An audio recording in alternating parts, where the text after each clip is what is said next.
Sean todos bienvenidos a América Dialoga, un espacio para la interculturalidad desde una visión pedagógica por la vida y la justicia.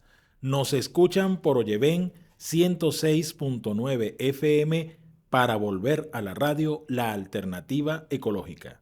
En la coordinación, nuestra compañera Angélica Miró, Fran Tobar en la dirección general, todas y todos bajo la filosofía del movimiento ecologista venezolano MEVEN. Nos pueden seguir en nuestras redes, en Instagram Oyeven Piso Radio y en las redes de la Fundación Segundo Paso para Nuestra América, ladanta.tv en Instagram, TikTok, YouTube y Segundo Paso para Nuestra América en Facebook.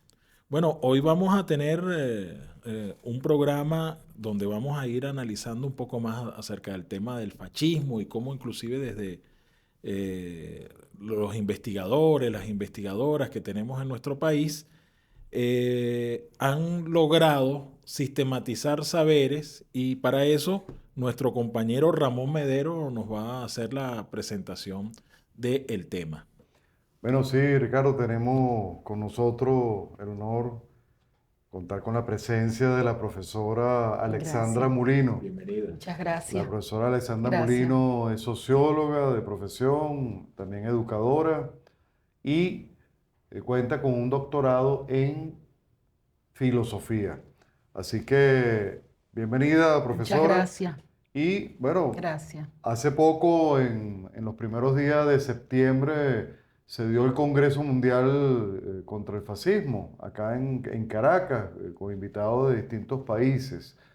Un evento instalado por la vicepresidenta Delcy Rodríguez, bueno, y que contó con la presencia de destacados intelectuales y movimientos sociales que discutieron y reflexionaron en torno al tema del fascismo, ¿no? Obviamente, un congreso que responde a todos los eventos posteriores al proceso electoral de julio, de las elecciones presidenciales, y en el marco de esto también se circunscribe la ley que está en discusión, la ley contra el fascismo y otras formas de fascismo, ¿no?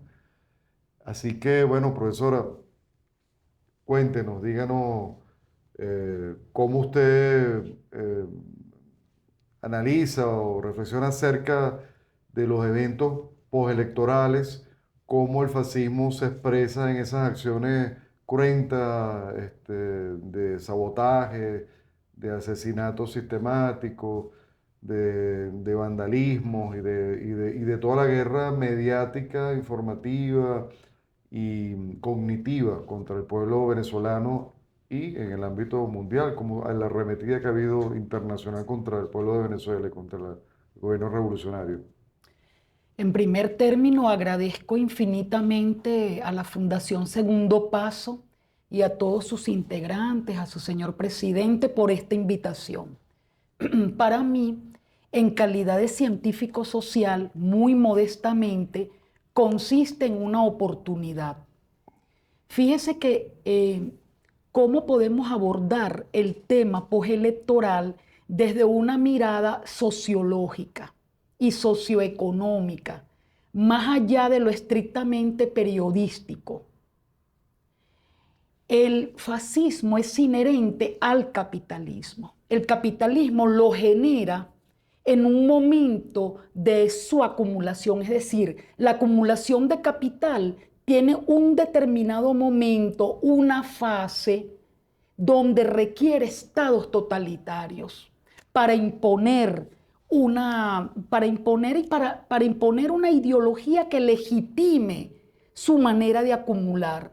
En el caso del fascismo clásico, se diferencia el italiano, a posteriori el nazisocialismo, que son, digamos, expresiones ideológicas. El falangismo también. El falangismo, entre otras, son expresiones de un momento del capitalismo. Pero en Venezuela es importante comprender, en primer término, su dependencia estructural y cómo se mueve y cómo acumula en función de las propias necesidades hemisféricas del imperialismo estadounidense. Llegado los años 80 como década perdida, década perdida entre comillas, porque lo que estaba sucediendo era una salida masiva de capitales hacia otras áreas hemisféricas, abandonando toda digamos, la política económica orgánica de inversiones directas de capital en América Latina y en el propio Estados Unidos. Eso creó un terremoto económico con consecuencias sociales gravísimas. Desde el consenso de Washington para acá se ha estado conformando el caldo del cultivo o el caldo de cultivo del fascismo. Es decir, el fascismo y sus múltiples expresiones en Venezuela se expresa de la siguiente manera: en la necesidad de Estados Unidos de quebrar el Estado interventor de derecho y de justicia. ¿Por qué? Porque requiere para su saneamiento macroeconómico, requiere quebrar las inversiones sociales. Las inversiones, digamos, de carácter social, en términos de contabilidad macroeconómica, trata de un desequilibrio para ese imperialismo. En consecuencia, ¿qué ha estado cultivándose en Venezuela? La expresión política de la ultraderecha, que facilitaría a los Estados Unidos la imposición de un Estado totalitario que convertiría a la nación en un enclave de Estados Unidos, en un vulgar mercado de pura exportación, con un margen completamente ausente de las riquezas, pues del Producto Interno Bruto, de la redistribución del mismo, que ya no es equitativa y no es equilibrada por problemas estructurales propios de la dependencia. Entonces, ¿qué vivimos? Para no agotar a los radioescuchas y a ustedes, ¿qué vivimos después del evento electoral del 28 de julio? Bueno, la expresión máxima de un grupo político apátrida que requiere quebrar el Estado y por ende los conceptos de patria y de soberanía, a fin de abrirse a un mercado liberal, libertino, a favor de un equilibrio político, macroeconómico, microeconómico, ideológico y social a favor no del hombre, no del ser humano, sino de una acumulación de capital. Y eso se ve repotenciado también por la pérdida de hegemonía de Estados Unidos, de Por Occidente. supuesto, por Entonces, supuesto. el fascismo es como el instrumento, no solo para alcanzar ese objetivo dentro de la lógica del capitalismo, sino que además se ve con desespero, es como una acción desesperada por la toma de control, por esa pérdida de control y la necesidad de recuperar ese control. Sí. Ricardo. Profesora, fíjese, eso que usted está diciendo tiene expresiones, además de la que está usted tipificando, está caracterizando en Venezuela. Fíjese lo que está pasando, por ejemplo, en Argentina, y incluso una vinculación con el sionismo. ¿Usted nos puede, digamos, ahondar un poco más entre ese sionismo que viene a representar, tal como lo dice Ramón Medero en su artículo, viene a representar ahora el cuarto fascismo histórico? Claro, por supuesto, fíjese, Venezuela se encuentra en una encrucijada compleja. Ya vamos a responder, pero esto es importante. Una encrucijada extremadamente compleja porque Hugo Chávez Frías y Nicolás Maduro, como continuación de esa política hemisférica que inaugura, que funda el comandante Chávez, lucha el actual gobierno por abrirse a una concepción multipolar, a fin de quebrar la hegemonía unipolar de los Estados Unidos y, más allá de eso, de las formas de acumulación sin rostro humano. Ahora bien, ¿qué papel juega Israel? Un papel estrictamente ideológico y político en su área hemisférica, pero favoreciendo las políticas otanistas de los Estados Unidos. Es decir, yo considero el verdadero poder en Estados Unidos de Norteamérica. Israel no es más que un títere muy peligroso en su ideología sionista, ya desde la fundación de esa nación artificial, violentando el derecho de los palestinos y de otros pueblos que allí convivían, inclusive el propio pueblo judío, de manera armónica. Porque uno, hay necesidad de ir acaparando tierras. ¿Para qué? Para imponer bases militares estadounidenses.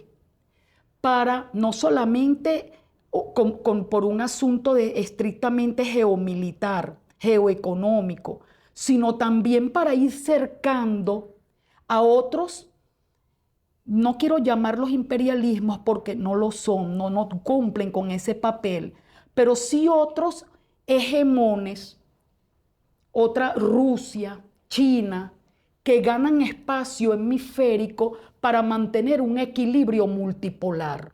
Entonces, Israel tiene que quebrar ideológicamente directamente a Venezuela para frenar todo el ímpetu o todo el objetivo político multipolar.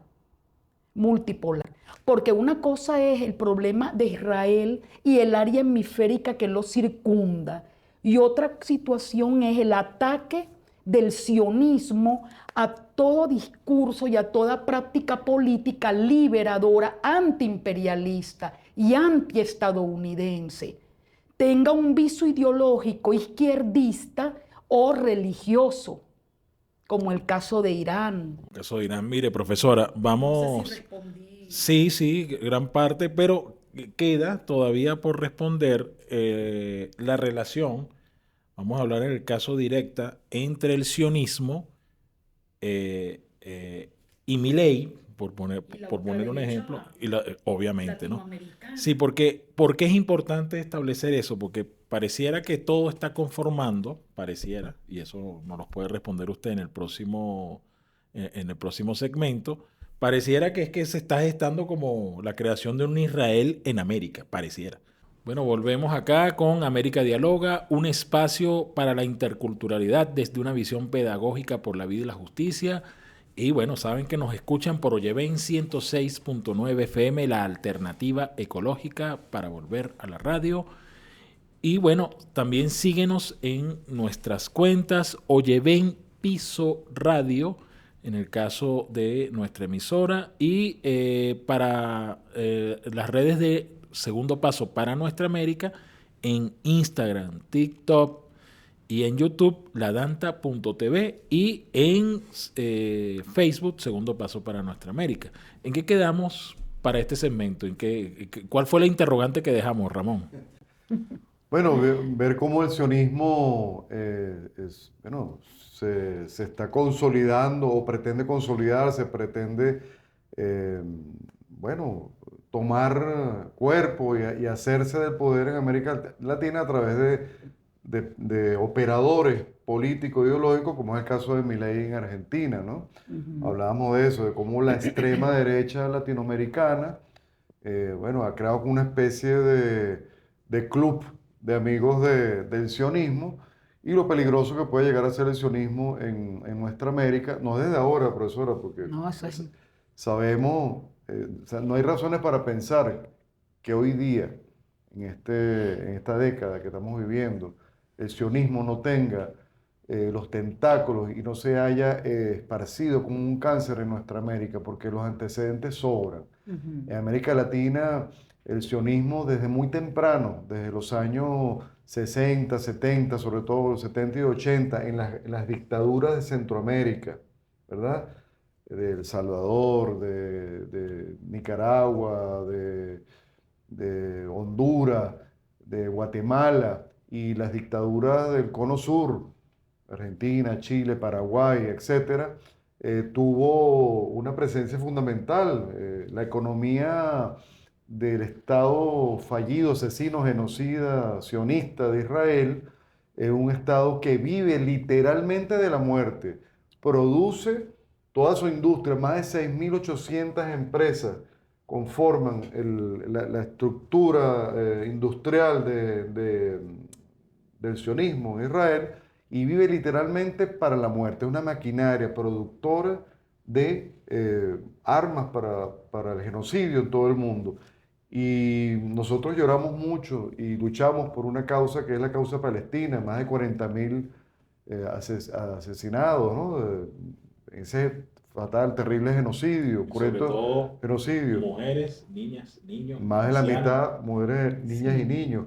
Pero poco se dice, profesora, del genocidio que se cometió acá, claro, no directamente Israel, pero sí a través de toda eh, la asesoría militar, entrenamiento, armamento que desplegó en Guatemala. Guatemala. Guatemala, no sé si ustedes saben, pero hubo un genocidio de más de 200.000 indígenas mayas. 200.000. Nosotros estamos, bueno, prácticamente llorando todos los días, ¿verdad? Haciendo, bueno, desde nuestras modestas trincheras, esto, por ejemplo, este programa, todo lo que hacemos durante la vida, durante nuestra vida, nuestra cotidianidad, es para denunciar las atrocidades del sionismo en Israel. Pero en América Latina, 200.000. Claro, no fue el sionismo directamente, pero toda su maquinaria, toda su asesoría, toda la perversidad toda la maldad, toda la crueldad sistematizada se entrega como una especie de franquicia. Ese es el término, ¿no? Desde la mentalidad de ellos, mercantilista, como una franquicia de la muerte que se viene dando desde mediados del siglo pasado. Sí, estoy plenamente de acuerdo, pero hay que ubicarse en el área hemisférica donde nos encontramos. Venezuela pertenece, lamentablemente, se ubica en términos geopolíticos y geoeconómicos al área hemisférica dominada por Estados Unidos de Norteamérica. Y eso no lo podemos perder de vista. Claro. El sionismo trata de una ideología definida. Es una maquinaria de la muerte. Es una maquinaria que vive de la venta de armas, de la retoma de tierras, de la privatización de tierras, del desconocimiento de la soberanía de otros pueblos, etc. Pero a mi juicio, como apéndice de los intereses estadounidenses. Claro. Es un apéndice. ¿Es una ideología definida? Sí.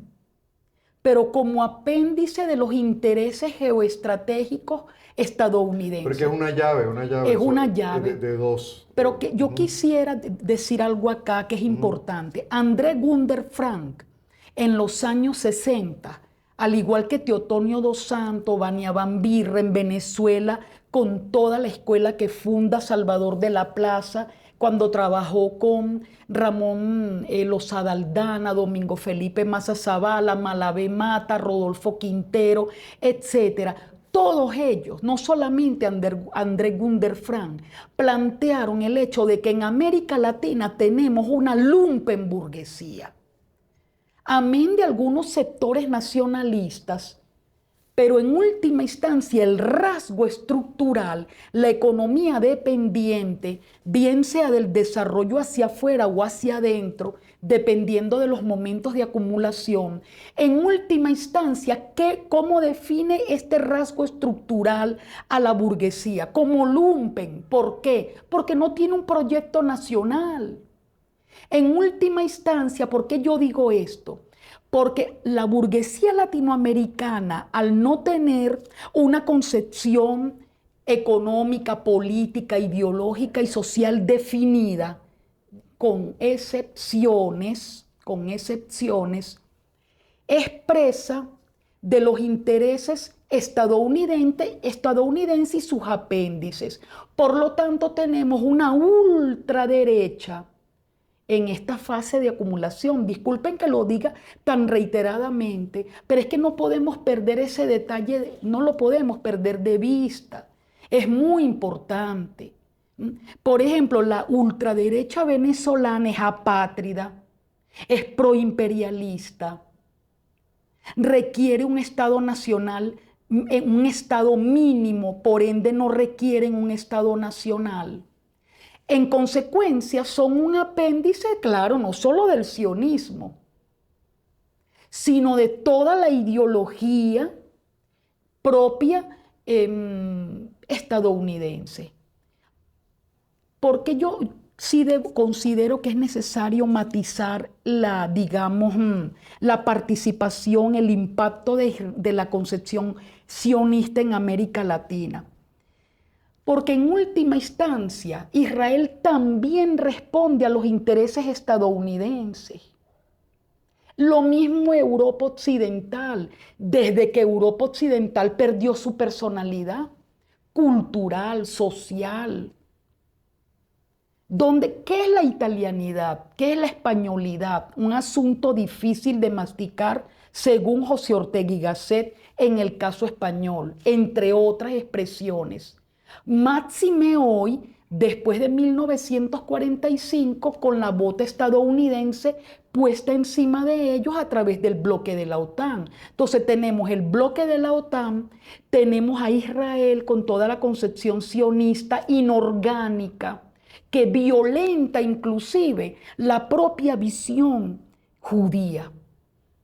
Porque sí hay un judaísmo distinto, que llora también la masacre de nuestros hermanos palestinos. Claro que la lloran. Fíjese, algo... Perdone, profesor, perdone los radioescuchas. Yo no estoy justificando, sino ubicándonos geoestratégicamente. Sí, es que estamos viendo que es un proyecto globalista.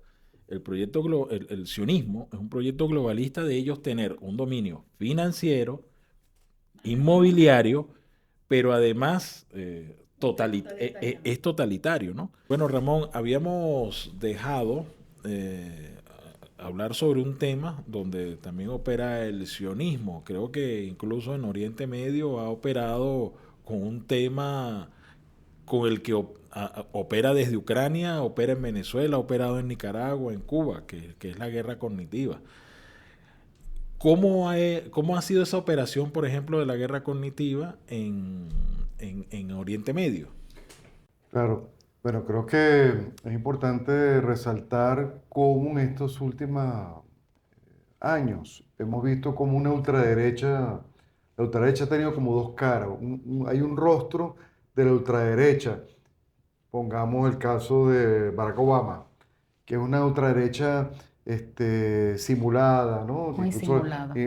blanqueada, que le dan un premio Nobel, ¿no? Y que siempre se muestra Es interesante. impecable. Ujú. Pero hay una ultraderecha que es burda, que es violenta y grosera y es evidentemente, lo dice, incluye dentro de su discurso, ¿verdad?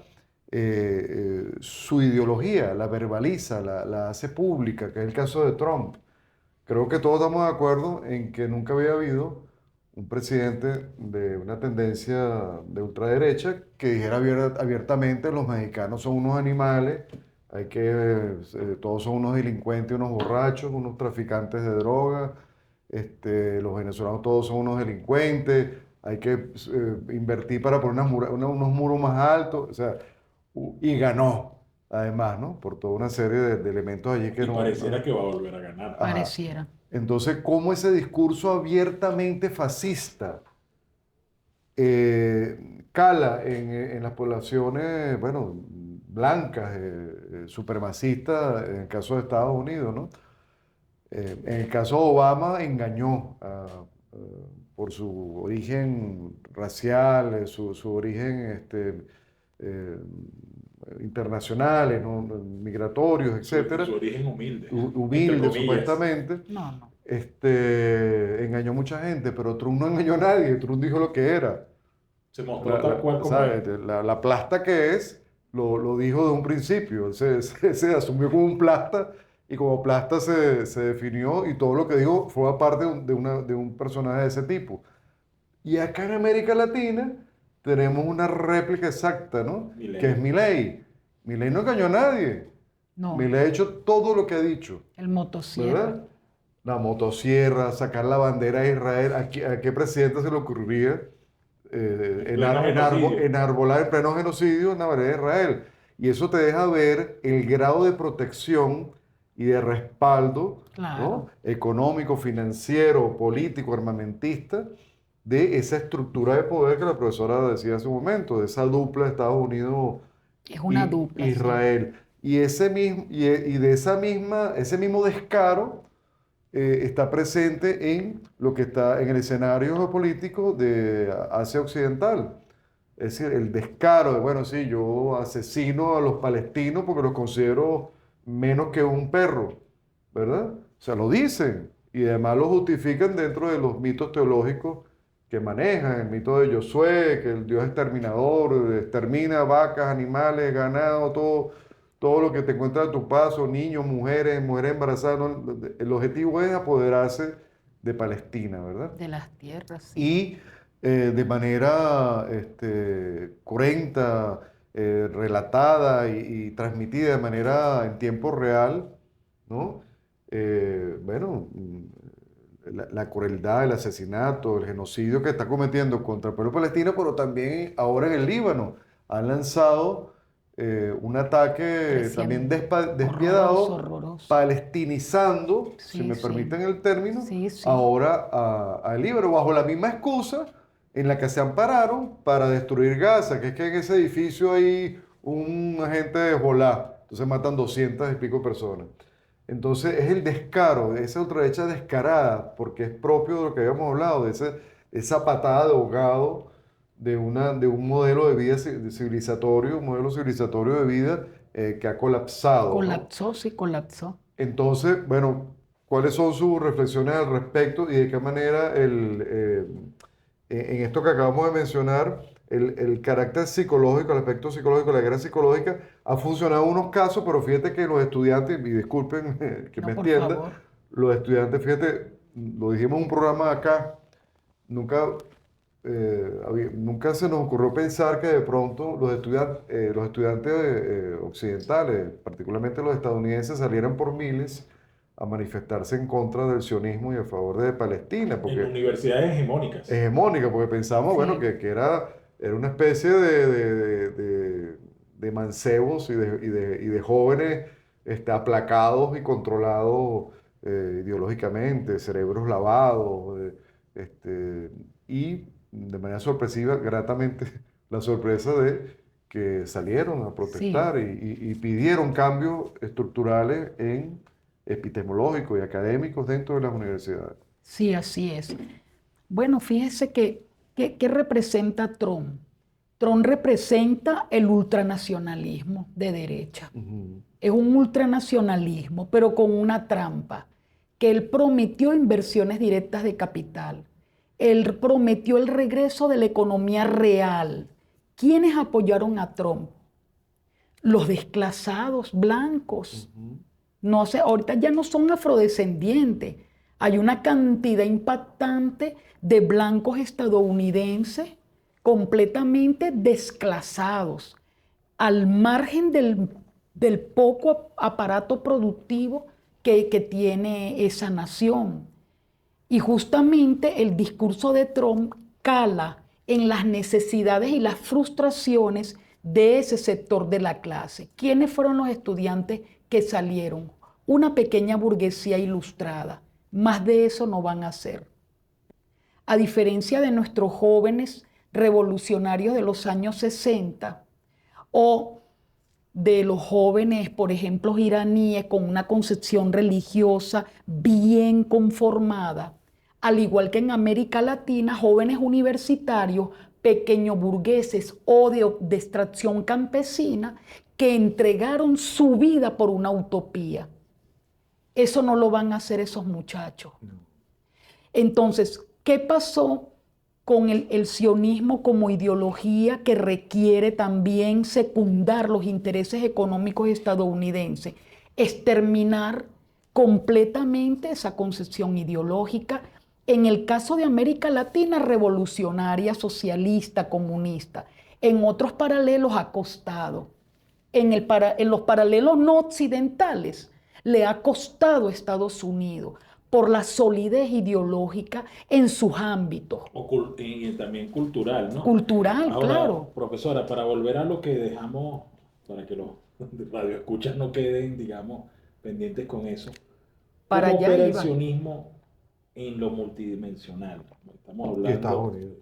Y Estados, sí, el Es que sionismo no de lo Estados puedes Unidos. desvincular Sí, de Estados en lo Unidos. cognitivo, en las guerras híbridas. Psicológica. Bueno, sinceramente yo voy a responder de la siguiente manera. ¿Quién es Milei? Una hechura, un parapeto del no Estado. ¿Quién es María Corina Machado? Un parapeto, una hechura del mercado. ¿Quién es Musk? No estoy pronunciando, sino estoy siendo literal. ¿Quiénes son, por ejemplo, ya voy para allá a la pregunta? ¿Quiénes son, por ejemplo, los dueños de Facebook, entre otras redes? Sencillamente la hechura del mercado, la necesidad de un no Estado, la necesidad de destruir la soberanía. Para Y poder hacer ahí, lo que quieren. claro, por ahí entonces la escuela de Frankfurt, cuando durante las guerras interimperialistas de principios y de mediados del siglo XX, ya alertaban sobre, apelando al tu ser, de la importancia de los aparatos ideológicos del Estado, de la importancia de la familia en las concepciones de la ultranacionalistas, en el concepto de socialización primaria, luego en la concepción de la socialización secundaria, la escuela, y la escuela de Frankfurt plantea el tema de los medios de comunicación de masa. De allí ellos vienen alertando estos aparatos que luego, digamos, define bien Althusser en ese sentido, estos aparatos, el poder de alienación que tienen para secundar proyectos económicos por la vía ideológico-política. Como venezolana, como educadora, ¿dónde observo su máxima expresión? Como usted bien lo escribió en el artículo, profesor Romero, en los diseños curriculares. Bueno, fíjese, profesora, básicamente per se, la creación de estas plataformas, o sea, la guerra cognitiva no empezó ni siquiera cuando estamos hablando de, en este caso, la Guerra Fría Cultural de la que habla Frances Stonor Saunders, donde la CIA obviamente creó estos nuevos aparatos, sino que básicamente desde que nació la misma televisión se ha usado, ahí ya empezó una guerra cognitiva. Bueno, lo que pasa es que estamos llegando al final del espacio porque, no, profesora, muchas gracias más bien por habernos ilustrado acerca de este tema.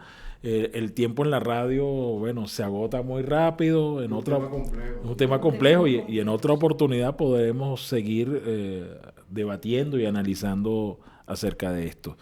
Bueno, esto es el final de este episodio de América Dialoga, un espacio para la interculturalidad desde una visión pedagógica por la vida y la justicia. Esto es Oyeven 106.9 FM, la alternativa ecológica, bajo la dirección de Fran Tovar, en la coordinación de producción nuestra compañera Angélica Miró, todas y todos bajo la filosofía del movimiento ecologista venezolano MEVEN.